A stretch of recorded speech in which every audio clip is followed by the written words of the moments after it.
Put the wrong mirror in there. So now I'm going to try to see if I can take it out of there. Here she comes, there she comes. There she comes. There she comes. Now, I got the two on top still here, the two brackets. The one on the bottom I broke off. But all I need to do there is put a little double-sided alien tape on there and I'll fix that. So now all I gotta do is unscrew these three screws and unplug this, and I should be able to put the new mirror. I took the old one off. I unscrewed these. I got this last one here. I don't know.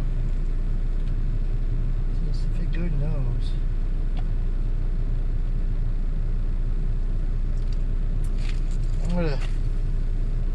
Anyway, it should work. So now I'm just putting this shield back in there. I put the insert in first. Now I got to kind of work it in there. Like I have those two notches right there. Just like that. And there you have it. It caught the top one, and it didn't catch the middle one. You know what? That's okay.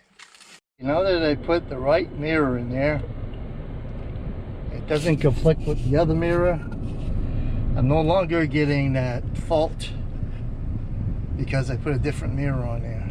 So make sure when you replace it, you put both with the warning lights in the corner instead of the mirrors. Because if you put one mirror and one without the mirror, you'll get the fault and your sensors in the back will no longer work either. So I hope this helps in some way when you replace your side, your passenger and your driver's side mirror. Thanks a lot. See ya.